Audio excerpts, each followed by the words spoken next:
la fin de la restauration du cimetière, avec la reconstruction du mur intérieur entre les deux cimetières, l'ancien et le nouveau. Il y a une menace d'effondrement, il faut le reconstruire, si on veut le solidifier pour l'avenir.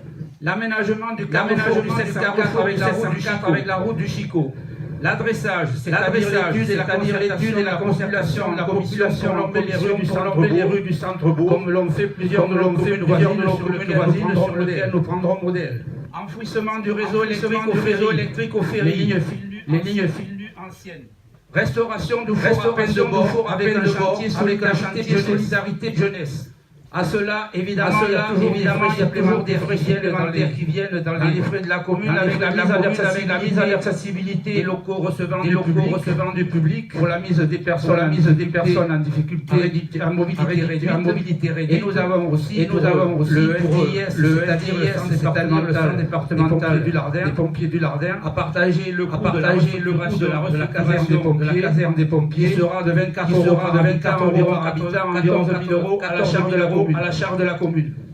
Pour l'investissement le plus important de très nombreuses années à Saint-Rabier, le raménagement de la salle des fêtes avec création d'archives, la mise aux normes du gîte, nous prendrons le temps de la réflexion. Malgré tout, la baisse significative de notre endettement fin 2016 nous permet d'espérer malgré les contextes, la réalisation de ce projet. Aussi, nous avons lancé une étude de faisabilité auprès de l'agence technique de développement avec estimation du coût et déposerons après avis du conseil municipal un dossier de demande de subvention. Sur le volet plus général de notre pays, la situation économique est paralysée par la crise mondiale et la gangrène de notre société, le chômage par des milliers de personnes traumatisant pour les familles. La commune a mis tous ses moyens pour aider les personnes à difficulté. Nous avons une antenne de Restos du Cœur, nous avons des correspondants. Et il y a plus de gens en difficulté que l'on pense tout près de nous. Notre rôle majeur, municipal est de créer du lien social et d'aider ces personnes. Je tiens à remercier particulièrement l'ensemble de cette nouvelle équipe municipale qui depuis 2 ans s'investit sans compter auprès de la population et participe activement autant d'activités périscolaires auprès de nos enfants. La moitié des conseillers municipaux s'occupent de ça, c'est très positif. Je n'oublie pas bien sûr les responsables d'associations diverses et variées qui animent bénévolement notre village d'une manière remarquable, avec tout de même une mention au comité des fêtes. Nous leur apportons toute notre sympathie, notre reconnaissance. Il se passe toujours quelque chose à Saint-Rabier. Je vous invite à examiner le planning des festivités de la commune. Tous les week-ends de l'année sont déjà même les jours de semaine. L'année n'est pas assez longue. Je salue également les enseignants qui, avec passion, assurent l'éducation de nos enfants, ainsi que la nouvelle directrice Clémentine, qui par sa jeunesse, 25 ans, et son sourire rayonne dans notre école. Nous lui adressons à nouveau un message de bienvenue à Saint-Rabier et nous souhaitons une entière réussite dans son nouveau poste.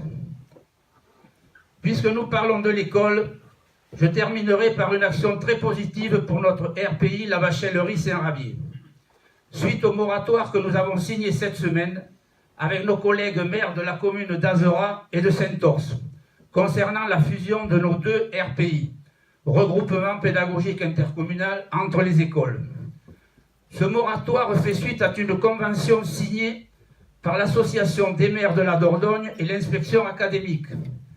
Elle garantit pendant 2 ans la stabilité des postes d'enseignants dans nos RPI respectifs, sous réserve que nous réorganisions les classes sur les 2 RPI, le transport scolaire, les besoins de personnel. On affine à la rentrée 2017 des organisations et en 2018, le nouveau RPI reconfiguré en totalité sera en place. Fusion de Saint-Orse, Azera, la Bachellerie et Saint-Rabier. Cette organisation permet d'entrevoir l'avenir plus sereinement par le maintien de nos classes et du nombre d'enseignements par nos RPI respectifs. Pour les communes nouvelles, on va développer un petit peu La réduction du millefeuille territorial voulu par l'État depuis de très nombreuses années en sommeil s'accélère. Réduction du nombre des régions, des communautés des communes et très prochainement, en 2020, des communes. Tout cela nous amène à une réflexion, concertation sur une fusion avec d'autres communes limitrophes voisines.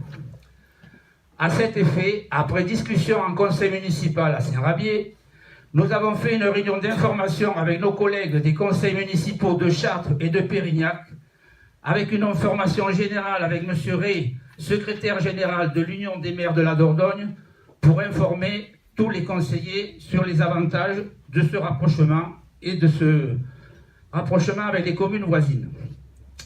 Vu la diversité et les avis des uns et des autres, après un démarrage positif, beaucoup de questions se posent et pour aller de l'avant, il n'y a que des points d'interrogation, toujours les mêmes ruralités, toujours les mêmes termes qu'on entend. Donc il est convenu qu'il est urgent d'attendre des évolutions probables dans l'année avant de reprendre des discussions sur le sujet. Il n'y a rien de fermé, il n'y a rien de bloqué.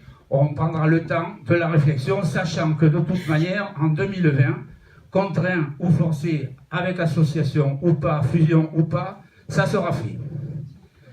Je terminerai en vous indiquant que vous pouvez à nouveau consulter le site internet de la commune, créé par l'équipe municipale, où vous trouverez toutes les informations concernant la vie du village.